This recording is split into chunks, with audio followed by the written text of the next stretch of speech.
ঘটনার শুরুটা ফিরে যায় ফেব্রুয়ারির মাঝামাঝি সময়ে, 19 ফেব্রুয়ারি 2026। ওই সময়ে প্রথমবার প্রকাশ্যে আসে হোয়াইট হাউস ইরানকে আলোচনার টেবিলে ফিরতে চাপ দিচ্ছে। প্রকাশ্যে বলা হয় একটি চুক্তি ইরানের জন্য বুদ্ধিমানের কাজ হবে, কিন্তু একই সঙ্গে ট্রাম্পের ভাষা ছিল হুমকি সূচক। এই দ্বৈত অবস্থান, একদিকে আলোচনার আহ্বান, অন্যদিকে যুদ্ধের প্রস্তুতি, প্রশাসনের ভেতরে দ্বিধা ও কৌশলগত অনিশ্চয়তার প্রথম স্পষ্ট সংকেত দেয়।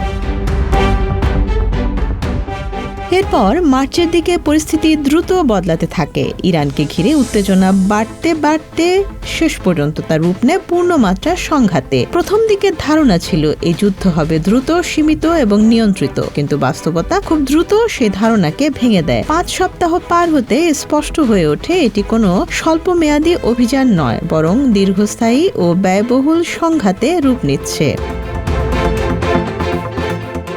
এই সময়েই অর্থনৈতিক চাপ সামনে চলে আসে। যুদ্ধ পরিচালনার খরচ কয়েকশো কোটি ডলার ছাড়িয়ে যায় প্রথম দিকে। ব্যয়বহুল ক্ষেপণাস্ত্র ও প্রতিরক্ষা ব্যবস্থার বিপরীতে ইরানের তুলনামূলক সস্তা ড্রোন ও মাইন হামলা যুক্তরাষ্ট্রের জন্য এক অসম লড়াই তৈরি করে। ফলে শুধু যুদ্ধক্ষেত্রেই নয়, অর্থনীতিতেও চাপ বাড়তে থাকে। বৈশ্বিক জ্বালানি বাজার অস্থির হয়ে ওঠে, তেলের দাম বাড়ে, এমনকি আন্তর্জাতিক বিমানবন্দরগুলোতেও জ্বালানি সংকটের খবর আসে।